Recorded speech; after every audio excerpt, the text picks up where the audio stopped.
Welcome to the Hidden Potential Podcast. I'm your host, Homer Hargrove. And in today's episode, we have a unique recording in which I'm going to be sharing my thoughts on Driscoll and the Stronger Men's Conference and the debacle that happened recently. And I'm going to be sharing my thoughts from the perspective of a leader, as a professional speaker, and also as a church leader. And I'm going to be sharing my thoughts on it because I feel like it will help gauge that conversation for yourself as other like-minded leaders in handling these kinds of somewhat weird situations and how to, in a sense, fit them in our perspectives, fit them in our worldviews, and be able to come with a rational conclusion. Because while this was a big scene that made like public outcry in the Christian world, it's stuff that happens on a smaller scale all the time. And I think that it's very appropriate for us to learn how to be professional and spiritual at the same time. So again, this is a unique episode. I'm not going to have any takeaway today at the end. It's just something for us to consider and share my thoughts on. So number one, to get started, the event that happened, I'm not going to go all into it, but pretty much this guy Driscoll, it was invited to a big men's conference, not like a little men's conference. It was a big men's conference, thousands of people there, and it had all the lights, all the shows. And one of the attractions that they made at this event, which clearly bothered Driscoll, was that they had a man that had like this act in which he like swallowed a sword and he climbed up a pole, like this huge pole in the room with his sword like in his mouth, in his body, and like does this like stunt where it's like death-defying stunts and stuff like that. And so when Driscoll takes stage after that event, he pretty much starts saying that, accusing the spiritual leaders of letting in the spirit of Jezebel, and that it polluted all of the people there, and it was, he made this accusation, this assertion that there's a in a sense like demonic spiritual activity that was allowed in the conference. And while he was still saying those things, again, this is accusations against the event planners and the church leaders that are holding the conference that he was invited to. And while he was in the midst of still talking about those things and making his assertion, the lead pastor of that conference said, "You're done," and asked him to come off stage, in which he did. And so it's like a very public moment, and people have been talking about whether he was in the right or in the wrong, if the church was in the right or the wrong, and trying to decipher of, well, what this and that, and kind of like the morality of it and the principles of it. So today I'm really going to just hit three major aspects I think that are necessary to look at when trying to make a decision for yourself. Again, this is not just about this so that we can feel superior and think like, well, I have an opinion on that. This kind of stuff happens all the time on a smaller scale. As a small slight for me, I was invited to speak when I was, very early on in ministry at this youth conference. Great. I killed it. It was a great message. All these kids ended up giving their life to Christ and coming up to the altar for prayer. And while I was praying for them, I started speaking in tongues. And again, I was not raised in church, so I didn't necessarily know the rules or not. I was at a Methodist church where they don't believe in that. And so I was tapped on the shoulder and asked to stop praying in tongues. And so it may not seem like as big of a deal as this event, but it's like there's so many micro instances of that throughout churches to where you have to learn how to navigate these things in a professional way while still being spiritual. And so that's why we're talking about this. So going into it, the first thing that I would say, and as a baseline, I'm going to just flat out say it, I think that Driscoll was in the wrong on this issue. And I'm going to list out why. One is that it was unprofessional.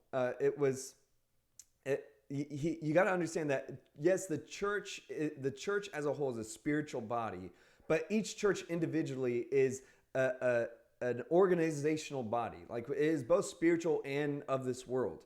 And the simple professionalism of being invited to a conference, you're being invited to speak at this place, and in that single swoop, he started casting stones at the very people that invited him to speak there.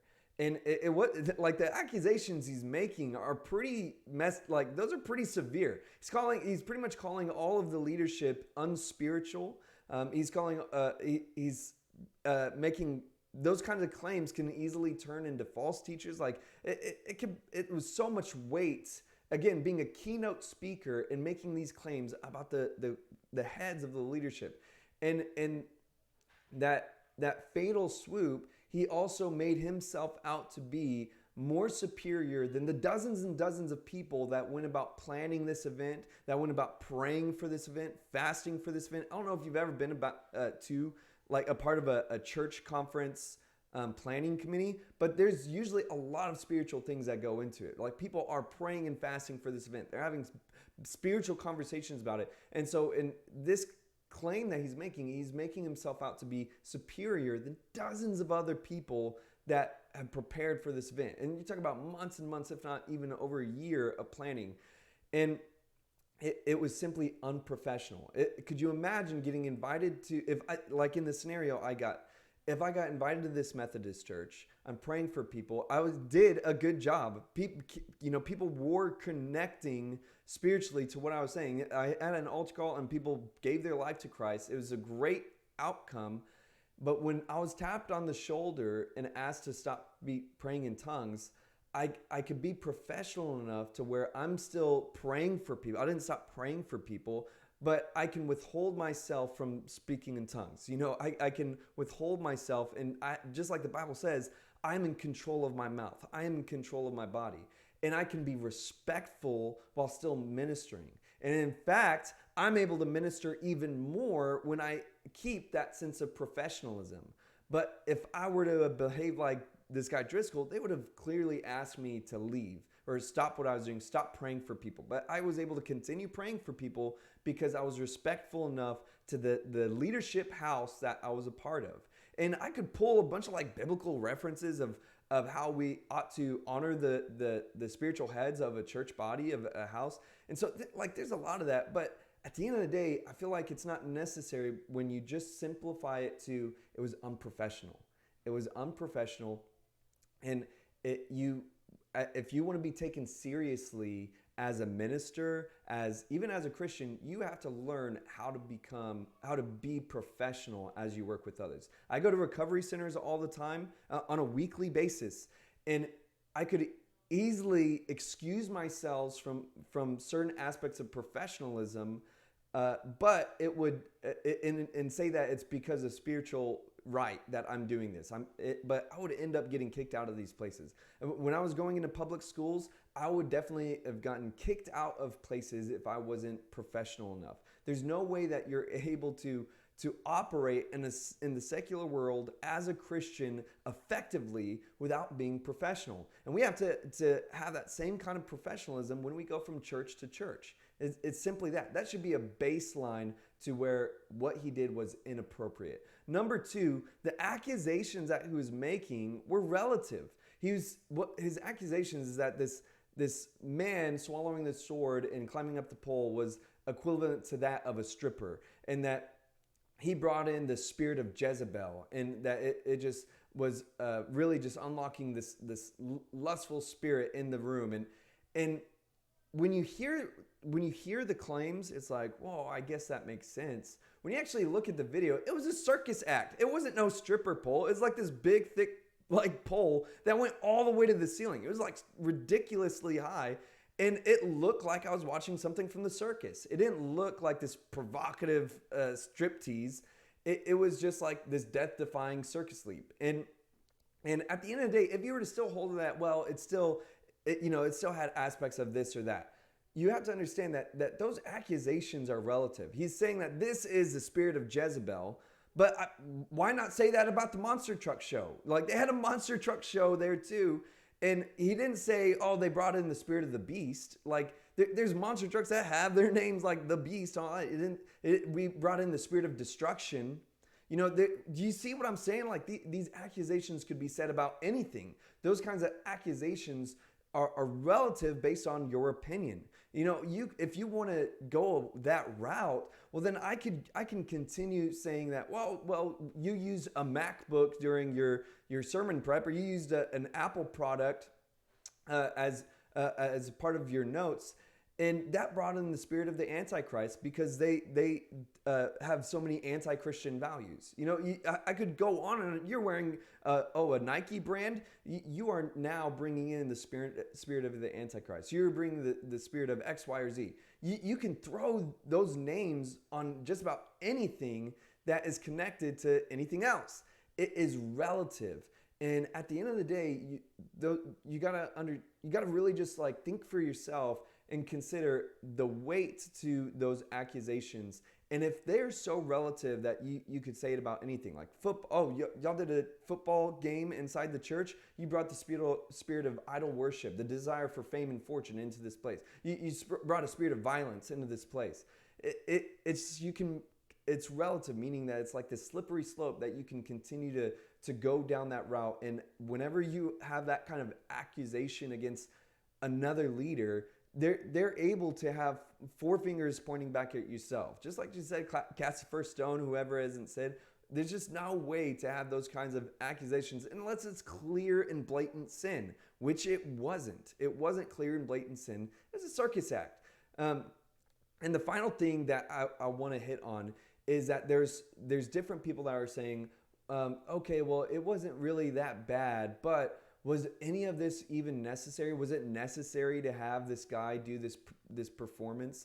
And you have to understand that the whole conference isn't necessary. That the goal of creating a Christian conference isn't determining whether or not it's necessary. It's an event that they were inspired to do. Is it necessary? No, none of it is necessary. Think about all the things that churches do and ask yourself, is this necessary? No. Even the aspect of Sunday service, is it necessary? No. We're all able to be saved independently of needing to go to church. Look at the people that aren't able to go to church in China and other places. It is not a necessity.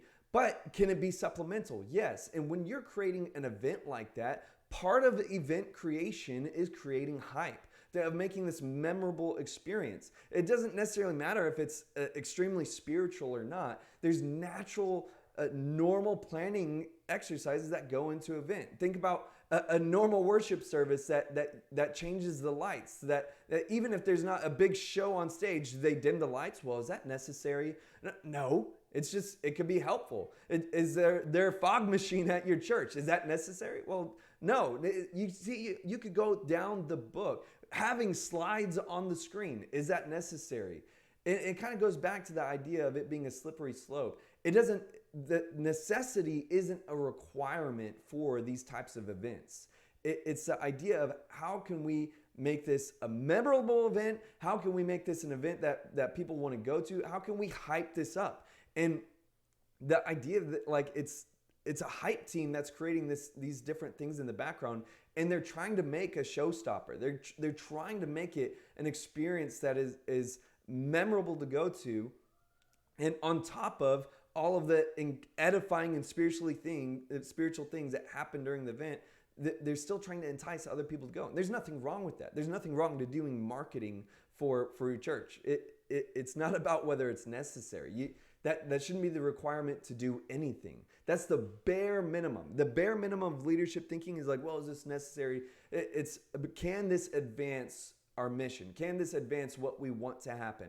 And if the answer is yes, then it's something to consider. I hope that makes sense what I'm saying. So the three things that we talked about is the idea that what he did was unprofessional, and we as leaders should examine ourselves and our professionalism and how we deal with other ministers, other churches, and especially secular places that allow us to go to their places. Number two, the accusations are relative. We all want to be spiritual, but the idea of being biblically spiritual isn't just going down the slippery slope and accusing other people. And I would go as far to say that most ministers that spend their time accusing everybody else, that it's somewhat unproductive. Like, it's not a great thing to constantly try to divide the church into smaller factions of people who follow you versus someone else. The church is the one place that's supposed to be united.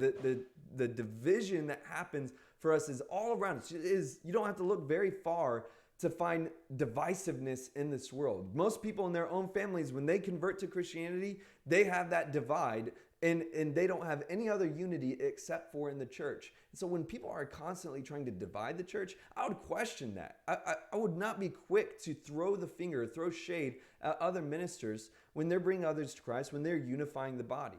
So again, sorry for the tangent, but the accusations were relative. And number three, the idea of it being a necessity. Necessity is not a requirement to having an event. It's simply not. And so it doesn't matter if it was necessary or not. They can do whatever they feel led to do. Whatever they want to do, they have the freedom to do that. And they don't have to confine their planning process or what they want to do at their event to everybody and their mother, especially a guest speaker that they invited and paid to be there, who accepted the money to be there, who knew that where he was going. It's not he just... They asked him a day before, and he's like, yeah, I guess I'll go. There's months of invite, if not more than that, of knowing what he's a part of and knowing all the things that go into it. And so, again, I hope that what I shared today was helpful for you, and it's okay if you disagree with me. You're entitled to that. You have the freedom of choice to disagree with me. These are simply my thoughts on it, and I think that if we're able to have reasonable conversation about things like this within the church, but especially in leadership community, we're able to better grow ourselves, because we can look at this and it helps us to make better decisions for when we get into a micro situation as this, to where it helps us to make better choices, better decisions, so that people in the world don't think that we're these psychopaths that just fight and devour one another like it looked like for this scene. We should not be attacking one another, but we should be building each other up. So again, I hope that this episode was meaningful for you. I hope that it was edifying for your leadership. Could you do me a favor? Could you leave a rating and review for this podcast? It would really help me out, help others be able to see this show in their feed. Until next time, have a great life.